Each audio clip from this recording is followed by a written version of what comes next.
Caro senador Paulo Paim, meu colega da bancada do Rio Grande, senhores senadores, nossos telespectadores da TV Senado, ouvintes da Rádio Senado, não é próprio de falar das homenagens que a gente recebe, mas como eu recebi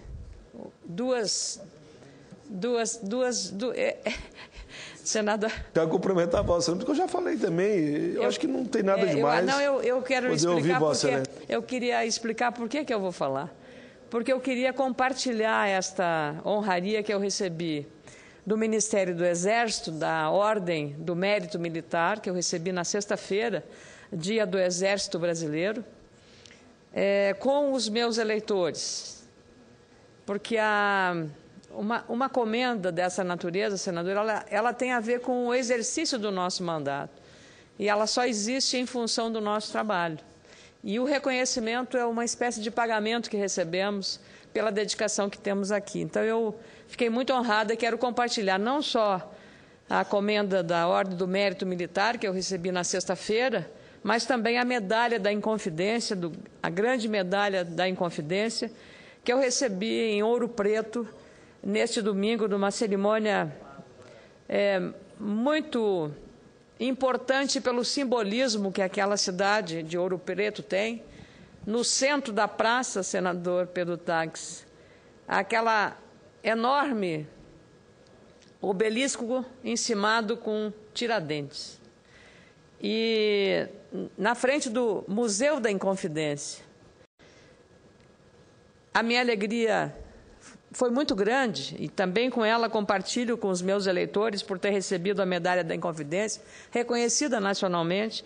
Agradecer ao governo de Minas Gerais, na pessoa do seu governador Antônio Anastasia e do vice-governador Alberto Pinto Coelho, que é o presidente do meu partido naquele estado. Especialmente porque estava sendo homenageado com o grande colar da medalha da Inconfidência, o presidente do Supremo Tribunal Federal, ministro Joaquim Barbosa, que fez um discurso exaltando os ideais libertários e usou uma frase que para mim foi a mais bonita pronunciada, que foi: liberdade é uma expressão ou uma palavra que poucos explicam, mas todos entendem. Então, é exatamente esse o espírito da Inconfidência Mineira, da liberdade que os mineiros, que têm expresso na sua própria bandeira,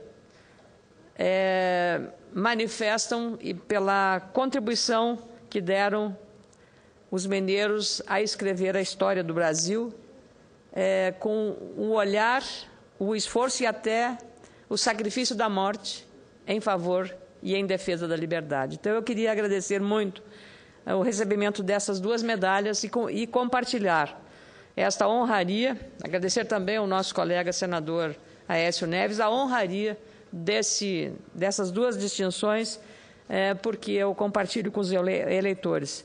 Mas eu gostaria também de sublinhar, senador Paulo Paim, em relação ao Exército, eu tenho um grande respeito pelas instituições militares, pelo que elas representam para o país. E gostaria de referir aqui os projetos estratégicos que são indutores da transformação, eu não diria, não do Exército, mas são indutores da transformação tecnológica do Brasil. Quando se pensa em Exército, em armamento, logo se pensa em guerra ou em defesa. Mais do que isso, a área militar na produção desses equipamentos de defesa, um grande indutor de acesso à tecnologia, de inovação tecnológica. Então, os projetos Astros 2020, CISFRON, o RECOP, Projeto de Recuperação da Capacidade Operacional, Defesa Cibernética, senador Paim, Proteger e Guarani, além de defesa antiaérea, representam na composição de projetos estratégicos aquilo que o Ministério do Exército, o Comando Militar também do Exército tem como prioridades e que nós aqui, eu pelo menos, na Comissão de Relações Exteriores, com muita honra, farei um grande esforço para lutar em favor desses grandes projetos, porque eles não são para a área militar, eles são para todo o desenvolvimento tecnológico brasileiro, na hora que no século XXI está se falando em TI, né, tecnologia da informação, em 4.0 no setor industrial, que é a conversa que os computadores fazem entre si, que a área da cibernética, a área da indústria de defesa representará como acesso à tecnologia. Então, eu queria agradecer muito essas distinções e compartilhar com os eleitores.